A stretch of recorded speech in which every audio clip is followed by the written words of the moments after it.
দুর্গতদের পাশে থাকা সন্ন্যাসী চিন্ময় কৃষ্ণ দাস, যার বিরুদ্ধে দেশদ্রোহিতার অভিযোগ রয়েছে এবং বিনা বিচারে 2 মাস পার হয়ে গেল, এখনো তাকে জেলেই থাকতে হচ্ছে। দ্রুত জামিনের আবেদনও খারিজ হয়ে গেছে। চিন্ময় কৃষ্ণ দাসের মা কি বলেছেন রাখবো আপনাদের সামনে। মাসিমা, আপনার থেকে জানতে চাইবো যে কতটা উদ্বেগের মধ্যে রয়েছেন। আজকেও তো তোমার শুনানি হলো না, কতটা উদ্বেগের মধ্যে রয়েছেন? বাবা তো শুনানি হবে হবে অনেকবার বলছে, তো একবার হয় না। কিন্তু আমার মনে চিন্তা হচ্ছে যে ও ছোটকালের 5 বছরের থেকে ওর ধর্মের প্রতি জড়িত থাকার পরও কোনো খারাপ পথে তো যায় না, যাওয়ার না যাওয়ার পরও তো এরকম যখন হয়েছে একটা চিন্তা আর কি। একবার 3বার শুনানি হবে বলছে, ধর্মের জন্য ও জীবনটা দিতেছে, এই তবুও কোহালে আসা আর কি, এই কারাগারে যাবে। আপনার থেকে একটা জিনিস জানতে চাইবো, সেটা হচ্ছে যে কিরকম আছেন চিন্ময় প্রভু, তিনি কিরকম রয়েছেন বন্দি জীবনে? ও বন্দিতে আছে যে এখানে তো নিজে নিজে দেখতে পাচ্ছি না। আর আমিও কোনোদিন ওকে দেখার জন্য যাচ্ছি না, বল আর কি সবাই যাওয়ার জন্য, কিন্তু আমি যাই না। আমি তো ছেলে তো অপরাধী না। কোনো যদি রাজনীতি থাকতো, কোনো যদি সমস্যা ছোটকাল থেকে করতো, ও 7 বছরের ছেলে ক্লাস 2-তে পড়ার মধ্যে ও শিশু বক্তার নামে পরিচয় হয়েছে ধর্মসভা। তাহলে এই পর্যন্ত ও ডিগ্রি ফাইনাল পরীক্ষা দেয় না, এই পড়তে সব দেশে দেশে যাইয়ে ধর্মসভা করতে। তা আজকে যে এরকম বন্দী হয়েছে, এটা আমার মনে আর কিছু নাই। এইটার কপালে আছে এই মানে আর কি। ওর বাবাকে তো একদিনের জন্য দেখে না, এই ছেলে নিয়ে আমি জীবনটা কাটাইছি। আপনার কোনো প্রাণ সংশয় আছে মনে করছেন?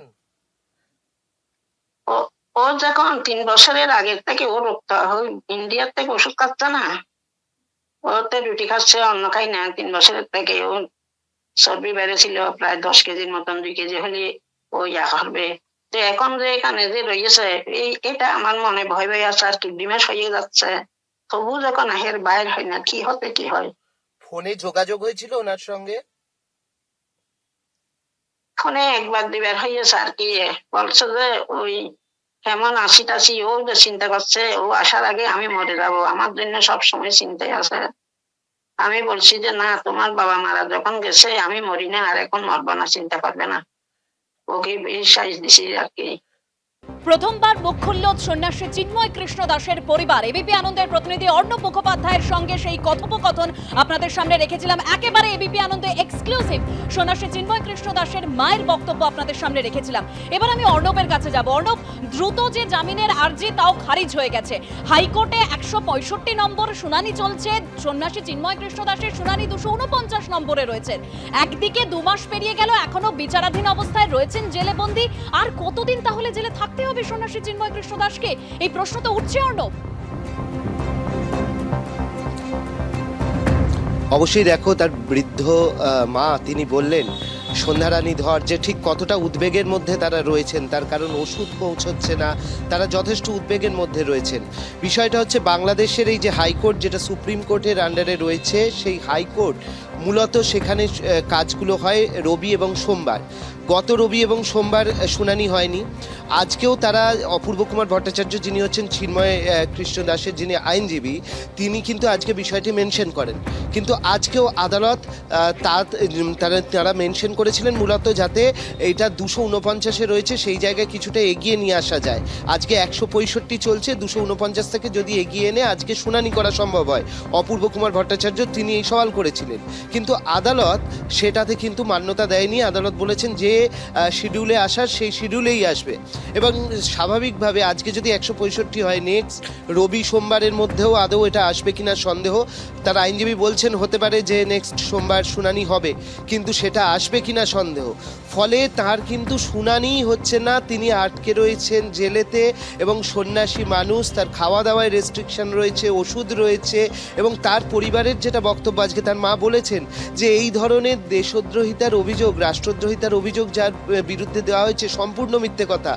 চিন্ময় প্রভুর বাবা নাকি তিনি রাজনৈতিক দলের সঙ্গে যুক্ত ছিলেন, এটাও সম্পূর্ণ মিথ্যে কথা। তার বাড়ি থেকে নাকি প্রচুর সোনাদানা উদ্ধার হয়েছে, এগুলোও সমস্ত মিথ্যে কথা। তিনি একজন সন্ন্যাসী, যিনি হিন্দুদের জন্য সেখানে লড়াই লড়াই করেছেন এবং সেই লড়াই করতে গিয়ে তিনি আজকে কারাবন্দী হয়েছেন এবং তাকে শুনানি হচ্ছে না, হাইকোর্টের মতো একটা জায়গায় শুনানি হচ্ছে না, তার 249-এ লিস্টেড রয়েছে বলে তখনই হবে, এগিয়ে আনাও সম্ভব হচ্ছে না। তো স্বাভাবিকভাবে এরকম একটা পরিস্থিতির মধ্যে দিন কাটছে এবং সেখানে বাংলাদেশে তার পরিবার, সেখানকার যারা মানুষজন রয়েছেন তারা সরব হচ্ছেন, পাশাপাশি এ বাংলার যে সমস্ত মানুষরা রয়েছেন, সন্ত সমাজ রয়েছেন, তারাও বিষয়টি নিয়ে যথেষ্ট সরব হচ্ছেন যে এতদিন কেন একজন সন্ন্যাসীকে এইভাবে জেলে আটকে রাখা হবে। এই ইউনিস প্রশাসন বোঝাই যাচ্ছে যে একেবারে উদ্বেগের মধ্যে রয়েছে চিন্ময় কৃষ্ণ দাসের পরিবার। কিছুক্ষণ আগে এবিপি আনন্দর এক্সক্লুসিভ সাক্ষাৎকারে চিন্ময় কৃষ্ণ দাসের মা তিনি যে কথা বলেছেন আপনারা শুনলেন যে কতটা উদ্বেগের মধ্যে তিনি এবং তার পরিবার রয়েছে, এবং আরও তিনি বলেছেন যে দেশদ্রোহী নয়, সনাতনীদের জন্য লড়াই করে জেলে চিন্ময় কৃষ্ণ দাস। আর কি বললেন সন্ন্যাসী চিন্ময় কৃষ্ণ দাসের মা আপনাদের সামনে রাখবো।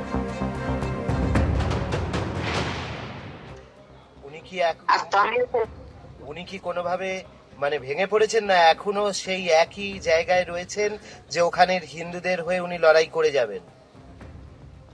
না না, লড়াই করে বাবা, এই লড়াইয়ে এরকম আটক হয়ে যাচ্ছে 2-3 মাস, আর কিভাবে লড়াই করবে?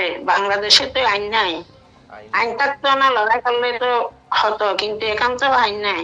শেষ প্রশ্ন আপনাকে, শেষ প্রশ্ন, আপনারা কি চাইছেন এই মুহূর্তে? এই মুহূর্তে চাইছি ছেলেকে যদি বাহির হয়, না হলে তো আমার তো মনে হয় ওর জীবন নেই, মানে টানমান হবে। ওর থেকে 2 মাস হয়ে যাচ্ছে, যে ছেলে একদিনের জন্য আমাদের বাড়িতেও থাকে না, সব সময় এই বাসবানী মুরালির মন্দির নিয়ে সব সময় এগুলি থাকতো, আজকে 2 মাসের মধ্যে এখানে কারাগারে বন্দী। মানুষে বলে যে কারাগারে বন্দির মতন, মানে জীবন নিয়ে সংশয় প্রকাশ করছেন। হ্যাঁ, এই জীবন নিয়ে। ও যখন ওষুধ না থাকতো তাহলে আমি মনে দুঃখ করতাম না, সবকিছু খাইতে পারতো, চলতে পারতো এরকম। এখন তো বাসা সবকিছু। ওষুধ পাচ্ছেন না উনি? ওষুধ তো পাঠাইয়েন, ওষুধে পাচ্ছে, কিন্তু আবার এদিন বলছে যে ওষুধ পাঠাবার জন্য ইন্ডিয়ার ওষুধ খাই, বাংলাদেশের ওষুধ খাই না। এখন ইন্ডিয়ার ওষুধ তো আসতে পারছে না। আচ্ছা, ইন্ডিয়ার ওষুধ আসতে পারছে না, তাহলে এখন কি অবস্থা ওষুধ না পেলে? ভগবানের উপরে আর কিছু তো বলার নাই, ভগবানে কি করছে। আর সবাই তো চিন্তা করছে, চিন্তা করলেও কি হবে, শুনানি হবে হবে এরকম বলে বলে ওলট পালট আর কি। আপনি কি চাইছেন যাতে দ্রুত শুনানি হোক, তাই তো?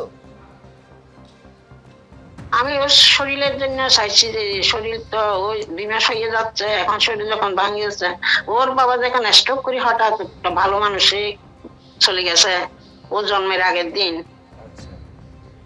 ওই স্কুলে হেডমাস্টার ছিল, তো হঠাৎ চিন্তায় আসিয়ে রে, আমার জন্য চিন্তা আসে। আমি কি হসপিটালে ছিলাম, দুলাজারা হসপিটালে, এই আমি তো 3 দিন ভরাচ্ছি ওকে, আমি দেখি না, তার চেয়ে আমার দুঃখ আর কিছু আছে পৃথিবীর?